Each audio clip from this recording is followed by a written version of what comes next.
तो दोस्तों आज यथार्थ हॉस्पिटल का जो आईपीओ है उसमें अप्लाई करने के लिए आखिरी दिन है और लोगों के मन में कंफ्यूजन हो रहा है कि क्या इस आईपीओ में हमें अप्लाई करना चाहिए या नहीं करना चाहिए। इस पर हमारा फाइनल डिसीजन क्या है, तो इसके लिए क्या है कि हम इसका लेटेस्ट ग्रे मार्केट का प्रीमियम और लेटेस्ट सब्सक्रिप्शन देखेंगे। क्यूआईबीज और एचएनआईज, स्पेशली क्यूआईबीज एचएनआईज ने कैसा सब्सक्राइब किया है, उस बेसिस पर ही हमें पता चल पाएगा कि हमें कितना अच्छा लिस्टिंग गेन्स मिल सकता है।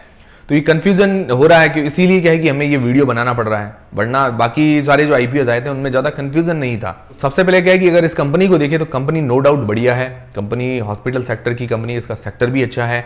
और अगर इसके फाइनेंशियल्स देखें तो रेवेन्यू प्रॉफिट के अंदर भी साल दर साल ग्रोथ है, पर फाइनेंशियल के अंदर एक कमी नजर आई, बोरोइंग्स मतलब उधारी इसके ऊपर ज्यादा है। पर आईपीओ के बाद क्या है कि जो पैसे जुटाएगी उनमें से काफी ज्यादा तक अपनी जो उधारी है वो चुका देगी, उसके बाद कुछ बोरोइंग्स रह जाएगी। और आईपीओ के बाद क्या है कि ये फाइनेंशियली थोड़ी स्ट्रांग कंपनी बन जाएगी।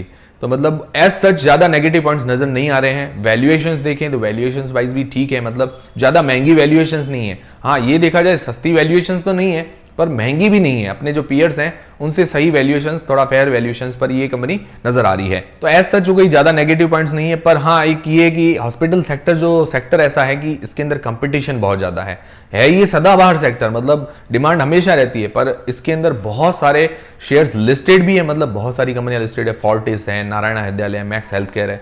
तो ऑलरेडी कंपनियां लिस्टेड भी खूब है, मतलब इससे भी बड़ी बड़ी कंपनीज लिस्टेड है और अनलिस्टेड कंपनीज, अनलिस्टेड हॉस्पिटल्स भी खूब हैं। तो कंपटीशन भी ज्यादा है पर डिमांडिंग सेक्टर भी है ये। दूसरा ये नेगेटिव पॉइंट नजर आ रहा था कि भाई ग्रे मार्केट के अंदर डिमांड बहुत कम थी, मतलब ग्रे मार्केट के अंदर काफी दिनों से देख रहे हैं आप कि डिमांड बहुत कम नजर आ रही है। पहले शुरुआत के अंदर तो 30% से ऊपर की थी, पर धीरे धीरे करके 20% से भी नीचे की आ गई।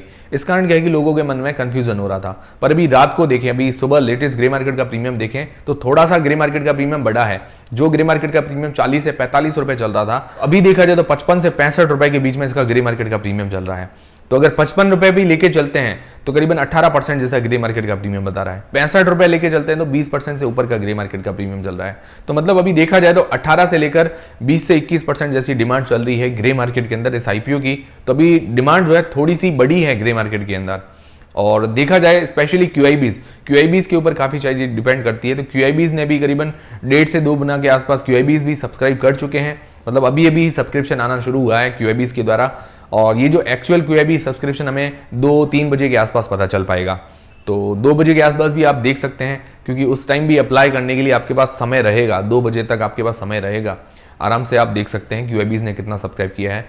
फिर एनआईआई पोर्शन ने भी काफी बढ़िया सब्सक्राइब कर चुके हैं, एनआईआई पोर्शन भी 14 गुना के आसपास सब्सक्राइब हो चुका है। तो एचएनआईज खूब पैसा बरसा रहे हैं। तो सारी चीजें डिपेंड करेगी क्यूआईबीज और एचएनआईज, जितने ज्यादा क्यूआईबीज एनआईआईज पैसा लगाएंगे तो लिस्टिंग गेन्स के चांसेस उतने ज्यादा बढ़ पाएंगे। तो अभी लेटेस्ट में तो इन्होंने ये सब्सक्राइब किया है और रिटेल पोर्शन भी करीबन 5 से 6 गुना के आसपास सब्सक्राइब हो चुका है। ओवरऑल अगर देखा जाए ये आईपीओ टोटल जो सब्सक्राइब हो चुका है 6 गुना के आसपास अभी ये सब्सक्राइब हो चुका है। अभी धीरे धीरे 5 बजे 7 बजे के बाद क्या है कि हमें एक्चुअल पूरा सब्सक्रिप्शन पता चलेगा, मतलब अभी धीरे धीरे क्या है कि अभी सब्सक्रिप्शन और बढ़ना चालू होगा। 2 बजे के आसपास आप लास्ट देख सकते हैं। तो अभी तो क्यूआईबीज एचएनआई से अच्छी डिमांड नजर आ रही है। और उसके अलावा एंकर पोर्शन अगर देखें तो एंकर पोर्शन के द्वारा 206 करोड़ रुपए लगाए गए हैं। एंकर पोर्शन के अंदर भी काफी बड़े बड़े जाने माने नाम हैं। और उसके अलावा आईपीओ आने से पहले प्री आईपीओ प्लेसमेंट भी करवाया गया था, 120 करोड़ रुपए के शेयर सेल किए गए थे। वो कितने रुपए के अंदर किए गए थे, तो वो भी 300 रुपए के अंदर ही किए गए थे। एंकर्स को भी 300 रुपए के आसपास लॉट किए हैं। और क्या कि प्री आईपीओ प्लेसमेंट में भी 300 रुपए के अंदर दिए गए थे। और अभी आईपीओ के अंदर मतलब हम रिटेल इन्वेस्टर्स क्यूआईबी एचएनआईज को भी 300 रुपए के अंदर ही दे रहे हैं। तो ये सोचने वाली बात है, जो बड़े बड़े जो भी इन्वेस्टर्स हैं उनको भी 300 रुपए के अंदर दिया है, तो अब 300 रुपए से नीचे तो वो लिस्टिंग कराएंगे नहीं, मतलब डिमांड तो उसकी बना के ही रखेंगे जो भी इन्वेस्टर्स हैं। तो इसकी डिमांड हो सकता है आईपीओ के बाद बनी रह सकती है, मतलब 300 रुपए से नीचे लिस्टिंग होने की संभावना बहुत कम नजर आ रही है, क्योंकि जो बड़े इन्वेस्टर्स हैं उनको भी 300 रुपए के आसपास ये शेयर दिया गया है। तो संभावनाएं बहुत कम है। तो अब देखा जाए ये फिक्स नहीं है कि भाई 300 से ऊपर ही लिस्टिंग होगी, पर मैं आपको सारी चीजें क्लियर कर रहा हूं कि प्री आईपीओ प्लेसमेंट में भी 300 रुपए के अंदर इन्वेस्टर्स को दिया गया है, एंकर इन्वेस्टर्स को भी 300 रुपए के अंदर दिया गया है। तो अब क्या है कि संभावनाएं कम है कि भाई 300 से नीचे लिस्टिंग होने की संभावनाएं बहुत कम बन रही है। अब नेगेटिव लिस्टिंग होने की एक पॉसिबिलिटी ये बन सकती है कि भी मार्केट हाई पर है, मार्केट हाई पर है, अगर मान लो प्रॉफिट बुकिंग होती है या मार्केट के अंदर और करेक्शन आता है और उस टाइम अगर इसकी लिस्टिंग भी होती है, मार्केट बहुत नेगेटिव होता है, तो उस कंडीशन में थोड़ी बहुत नेगेटिव लिस्टिंग हमें देखने को मिल सकती है। पर क्या है कि नेगेटिव लिस्टिंग होने के बाद भी थोड़ा बहुत वापस ये अपना जो है कवर कर सकता है। तो अभी क्या है कि हम इस आईपीओ से ठीक ठाक लिस्टिंग की उम्मीद कर सकते हैं, बहुत ही बम्पर लिस्टिंग की उम्मीद नहीं कर सकते हैं। आप ज्यादा से ज्यादा 20% 25% तक उम्मीद कर सकते हैं, पर अभी जो संभावनाएं नजर आ रही है 10 से लेकर 20-22% तक की संभावनाएं नजर आ रही है कि इतना हमें ठीक ठाक लिस्टिंग गेन्स देखने को मिल सकता है। पर देखिए दोस्तों, ये जरूरी नहीं है कि ऐसी चीजें हो, तो इसीलिए डिसीजन कोई भी लें तो अपनी रिस्क और अपना एनालिसिस लगा के लें। और भी QIBs का सब्सक्रिप्शन देखना है तो 2-2:30 बजे और सब्सक्रिप्शन देख लें, उसके बाद तसल्ली से अप्लाई करें।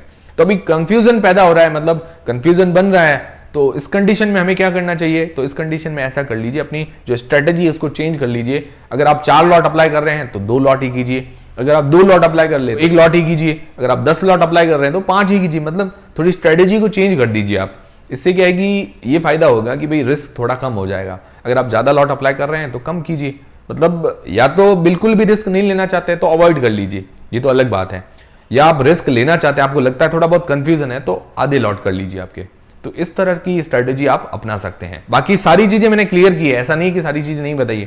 मैंने एंकर पोर्शन और प्री आईपीओ प्लेसमेंट के बारे में भी आपको बताया, और QIBs HNIs का सब्सक्रिप्शन भी बताया। और बाकी पर्सनली मेरी बात करें तो मैं भी ऐसे ही करता हूँ भाई, जनरली 4-5 लॉट अप्लाई करता हूँ तो आज 2 लॉट ही अप्लाई करूंगा। तो इस तरह की स्ट्रेटेजी मैं भी अपनाने वाला हूँ, क्योंकि अप्लाई करने का मेरा भी मन बन रहा है। और क्या है कि अभी देखा जाए तो मुझे लग रहा है कि भाई इसके अंदर थोड़ा बहुत लिस्टिंग गेन्स तो मिलेगा ही। बाकी दोस्तों, डिसीजन मुझे देख के नहीं लेना है, आपको अपनी रिस्क और अपना एनालिसिस लगा के लेना है।